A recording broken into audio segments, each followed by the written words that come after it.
अभी एक खबर आ रही है कि अपने एक साथी ने आत्महत्या कर लिया है। ये पत्रकार नगर थाना में रहते थे, पालीगंज के निवासी बताए जाते हैं और बीपीएससी के अभ्यर्थी भी थे। पुलिस ने बताया कि अवसाद के कारण उन्होंने बीपीएससी के अभ्यर्थी होते और अवसाद के कारण उन्होंने फांसी लगा ली है। ऐसा कोई सुसाइड नोट बरामद नहीं हुआ है। अब बात करते हैं इसका जिम्मेदार कौन है। सभी जगह ये चर्चाएं हो रही है और सभी ना एक दूसरे पर आरोप मढ़ना शुरू करेंगे, अब बाकी चीज़ें चलेगी। लेकिन असल में ये सोचिए कि इसकी जिम्मेदार कौन है, इसकी जिम्मेदारी क्या तय की जाए, किसके ऊपर तय की जाए कि इसका जिम्मेदार कौन है जो अपने एक साथी ने आत्महत्या कर लिया। क्या ये शासन प्रशासन, क्या ये आंदोलनकारी, वैसे आंदोलनकारी जो आंदोलनकारी नहीं है, नेतृत्व के नाम पर, अपना चेहरा चमकाने के नाम पर, अपना बिजनेस बढ़ाने के नाम पर जिसने आंदोलन हाईजैक किया, क्या ऐसे हाईजैकर जिम्मेदार हैं जो कभी विद्यार्थी को आगे आने नहीं दिया? 4-5 दिन बाद पता चलता है कि कोई लोग भूख हड़ताल पर बैठे हैं, मीडिया में बाइट देने के चक्कर में लगे हुए हैं, कोई लोग अपना इतना चैनल प्रचार करने में लगे हुए हैं, दिन रात चैनल पर पोस्टर बना के डालने में लगे हुए हैं और खुद को आंदोलनकारी साबित करने में लगे हुए हैं। अब इसकी जिम्मेदारी कौन तय करेगा? समस्या अब इस बात का है कि आप पहला सवाल ये ध्यान दे दीजिए कि इस बात की जिम्मेदारी जब तक हम लोग किसी को तय नहीं करेंगे कि इसका जिम्मेदार कौन है, तब तक ये मामला शांत नहीं होगा। अगर बिना जिम्मेदारी तय करते हुए आप हर चीज़ में हाँ मिलाने लगेंगे तो यही होगी। किसी का खानदान का एक चिराग चला गया, किसी का भविष्य चला गया, किसी का सहारा चला गया, इसका जिम्मेदार कौन है? वो दिल्ली से आए टीचर जो यहाँ का थे नहीं, वो पैसा तहसीलने वाला यूपी और बिहार के बाहर के लोग जो एक दिन में लाखों रुपया तहसील के ऐश कर रहे हैं। कुछ छात्रों ने आरोप भी लगाया कि जो आंदोलनकारी शिक्षक स्कैनर भेजते हैं, स्कैनर और ऐश कर रहे हैं। ये तो वीडियो बना हुआ है। चलिए इस सब पे बाद में बात करेंगे, लेकिन एक दो बात और कर लेते हैं। इसमें यह है कि सबसे पहला चीज़, कभी किसी ने सोचा कि आंदोलन असफल क्यों हो रहा है? इसकी जिम्मेदारी किसको तय की जाए? आंदोलन को समझिए। सबसे पहले 6 दिसंबर को आह्वान हुआ, सारे लोग गए, जो भी अभ्यर्थी थे वो गए, जो अभ्यर्थी नहीं थे वो भी समर्थन में गए, कुछ शिक्षक भी गए।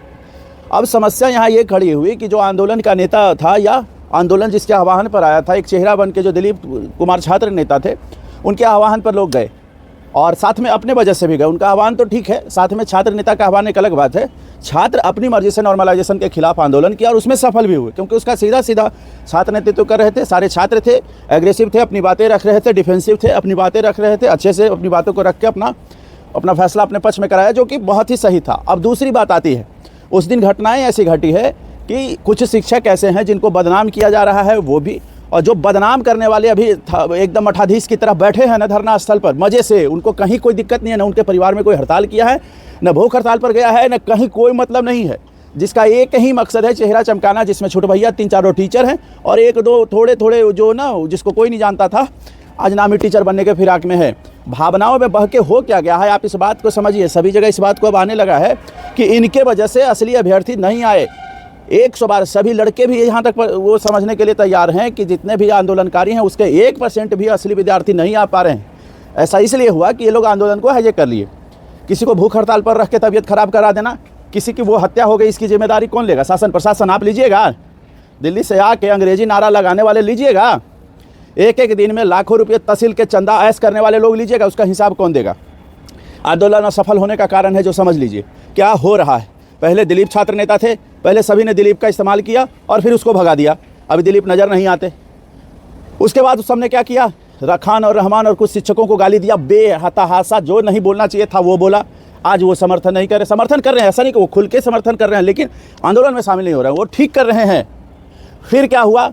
बच्चों को इस सब हड़ताल पर रखवा दिया, भूखे मरवा दिया। कहीं कोई सबको मतलब नहीं था कि मुद्दा जाए, चेहरा जाना सबसे ज़्यादा है। आप कहीं भी देख लीजिए, किसी भी छोटे से छोटे लोकल न्यूज़ चैनल जो अपने यहाँ चलते हैं उसके भी देखिएगा तो वो जो थंबनेल है उस पर भी उसका चेहरा, वाइट में उसका चेहरा।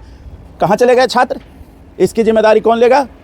और इन सब के सिवा जो अब हो रहा है, हत्या हो गई, हत्या के जिम्मेदार आप हैं जो मठाधीश बन के बैठे हो ना, बेशरम की तरह, निर्लज की तरह, और छात्रों का पैसा खा रहे हो। ये सबसे बड़ा गलती हुआ है। छात्रों का पैसा खा रहे हो, छात्र इस बात को समझ नहीं रहे हैं। कुछ आंदोलनकारी ने गुट बना लिया है, गुट। आपको अगर देखना हो कि गुटबाजी क्या होता है तो 17वीं बीपीएससी सत्याग्रह करके एक ग्रुप है टेलीग्राम पर, जाके देख लेना एक दिन। ये अभी तो हम उस ग्रुप में नहीं, उन्होंने कर दिया है हमें बाहर, हमारी अब बातों को रखने से। उन्होंने QR कोड डाल दिया था एक बार, हमने सिर्फ ये पूछ दिया कि इस QR कोड के साथ कितने पैसे आए, इसलिए उन्होंने बाहर कर दिया और भद्दी मतलब रिप्लाई किया। वहाँ भयंकर गुटबाजी चलता है और भयंकर लोग पैसे कमा रहे हैं। इतना ही नहीं, अब मेन जो मुद्दा है कि आंदोलन फेल होने का कारण पहला ये रहा कि जिस छात्र नेता ने आह्वान किया उसको भगा दिया गया, जिसके नाम पर लोग इकट्ठा हो सकते थे खान सर, उसको भद्दी गालियाँ दी गई और उसको आंदोलन से दूर रखा गया। तीसरा, चेहरा चमकाने पर जिसका कोई औकात नहीं है, जिसका कोई हुब नहीं है, जो मठाधीश बन के बैठा है, जो दूसरे पर खाई कमाई के फेरा में लगा हुआ था, चेहरा चमकाने के चक्कर में वो नेता बन गया। उससे जो विद्यार्थी थे, असली विद्यार्थी, उनका चेहरा सामने नहीं आ पाया, उनकी बातें सामने नहीं आई। सब देख रहा है कि ये तो टीचर का आंदोलन है, शिक्षकों का है, जाके ऐश कर रहा है ये लोग। इन सब के सिवा जो चौथी गलती हुई, हम सब उसका विश्लेषण जोश में नहीं कर पाए। और आज दिक्कत ये है कि सब अब खान सर आ जाइए, खान सर आ जाइए। काहे भाई, शुरू में आ जाता तो क्या दिक्कत था? एक यूट्यूबर अगर टीचर है, किसी को वो ख़राब लगता है कि उसको टीचर को ऐसे बोलते हैं, अरे बेशरम टीचर को बोलूँगा नहीं क्या? उसको शर्म लाज लग रहा है, वो कार नहीं मारता टीचर, बेशरम की तरह पड़ा हुआ है, बेशरम की तरह वो 4 दिन से 10 दिन 7 दिन से पड़ा हुआ है उधर, तो उसको शर्म नहीं आता है किसी को एकार मारना, किसी को आए बाएँ बोल देना, किसी भी टीचर को कुछ भी बोल देना, किसी भी अध्यक्ष को, चेयरमैन को, किसी मैंने अध्यक्ष क्या, किसी भी संवैधानिक पद पर बैठे हुए लोग को चोर कह देना, गाली दे देना, तब शर्म नहीं आता है, तब बेशरम हो, लाज नहीं लगता है। साले जितना पैसा तुम लोग खाते हो वही बोलते हो, बाकी लोगों को कोई दिक्कत नहीं है, लेकिन जो पैसा चंदा वाला खा रहे हो ना, कंबल आएगा, बत्ती आएगा, हिसाब तो तुम सबको देना होगा। जो आंदोलन फेल हुआ ना, उसका भी हिसाब देना होगा।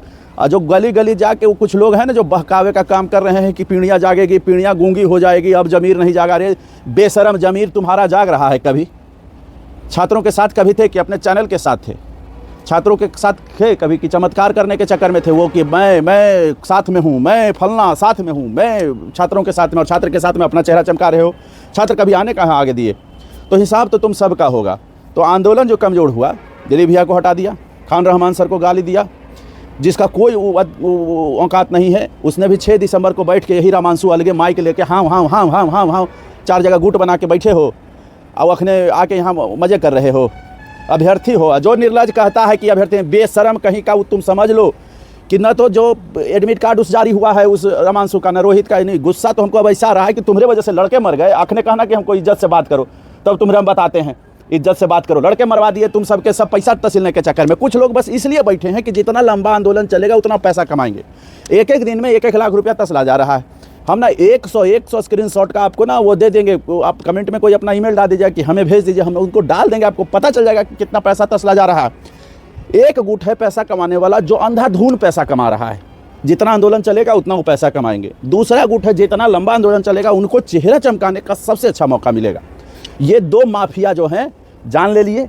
अभी तबीयत खराब है सभी का, जो अनशन पर बैठे थे उनका जान चला गया। इसकी जिम्मेदारी, हत्या का मुकदमा इन चबों पर नहीं चलना चाहिए जो उसका रहे हैं। कोई वो मरने के लिए तैयार हो रहा है, कोई अनशन पर जा रहा है, उसकी तबीयत खराब हो रही है, कई दिन से यूरिन नहीं हो रहा है, कभी चीज़ें गड़बड़ हो गई है, शारीरिक फंक्शन ठीक से नहीं कर रहा है, तो इन सब पर हत्या का मुकदमा नहीं चलना चाहिए उसका आने का।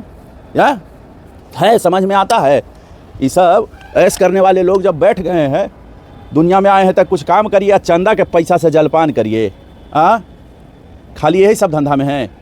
तो हम लोगों को अब ये सब चीज़ समझना होगा।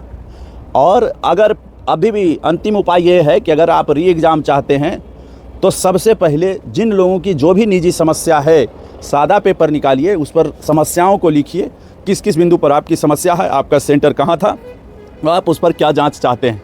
2 पैराग्राफ लिखिए, एक में समस्या, एक में इसके ऊपर जो आप बिंदु दें उसमें रिव्यू के बारे में।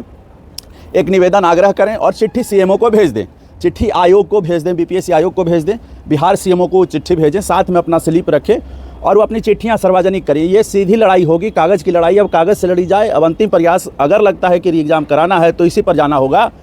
और साथ में जब तक इन सबों पर दबाव नहीं बनेगा, इनके हिसाब के, इनके कर्मों का, जो बैठ के आंदोलन किया और जो लोग मर गए हैं ना, बहुत बुरा हुआ है। जिम्मेदारी तय करना पड़ेगा हमें इन सबों का। इन सब हिसाब मांगिए कि लाखों रुपया जो तसला गया वो कहाँ गया, लाखों का सामान कहाँ आया, और हुआ क्या, इनका जो सामान है उसका क्या हुआ। इन सबों का देखिए कि क्या हुआ। और साथ में इनसे पूछिए कि जो चेहरा चमकाने आए थे तो इसका अंतिम परिणाम क्या हुआ, आपने क्या ऐसा किया जो हम आपको नेता मान लें, हम आपको शिक्षक विद्यार्थियों का समर्थक मान लें। जिम्मेदारी तय नहीं कीजिएगा, अंधभक्ति कीजिएगा तो ऐसा ही होगा। अभी ये मान भी लिया जाए कि गड़बड़ी हुआ है, लेकिन जिस हिसाब से मांग कर रहे हैं, बाकी चीज़ें हो रही है, जो अपनी मांगों को लोग दबा दे रहे हैं नेतागिरी के चक्कर में, वहाँ हम सब गड़बड़ हो रहे हैं। तो ये आखिरी उम्मीद है कि अपनी अपनी चिट्ठियों को लिखिए, अपनी अपनी बातों को रखने का प्रयास कीजिए ताकि हम मजबूत हों और आगे अपना संघर्ष कर सकें। री एग्ज़ाम का एक अंतिम उपाय भी ये है कि अपनाएं इसको, और जो सबसे अपील करें, कितना भी जो उसमें आए आत्महत्या ना करें, अपनी झगड़ा इस तरह का स्थिति ना बनाएं जिससे आपका हालत ख़राब हो, आपके घर का हालत ख़राब हो। आप किसी के घर के भविष्य हैं, किसी के सहारा हैं, इस बात का ख्याल रखिएगा। और चाहे कितना भी हो जाए, शिक्षकों के चक्कर में, इन चीज़ों के चक्कर में मत आइएगा। इनका हिसाब लीजिए कि तुम्हारे बच्चे ज़िंदा हैं और मज़े से धरना स्थल पर मज़े से एकदम चल रहा है, चखना चल रहा है, तो उनका कि तुम्हारे बच्चे तो मज़े हैं, जीवित में हैं और बाल बच्चों के साथ, बीवी पत्नी के साथ मज़े कर रहे हो और हमारे बच्चे मर रहे हैं। इसका हिसाब करवाइए। सब मिलके एक बार इसका भी आवाज़ उठाइए। जब तक संगठित नहीं होंगे, अलग अलग अंधाधुन लगे रहेंगे। ये आंख बंद करके चलना, अंधाधुन है ना, ऐसी धुन में चलना जिसका आपका पता ही नहीं है कि क्या हो रहा है, वो अंधाधुन चलने में कोई फ़ायदा नहीं है। सभी अपना ख्याल रखें। आंदोलन सफल, अभी भी ऐसी कामना है कि आंदोलन सफल हो, हम सक्रिय प्रयास करें। सभी अपना ख्याल रखें।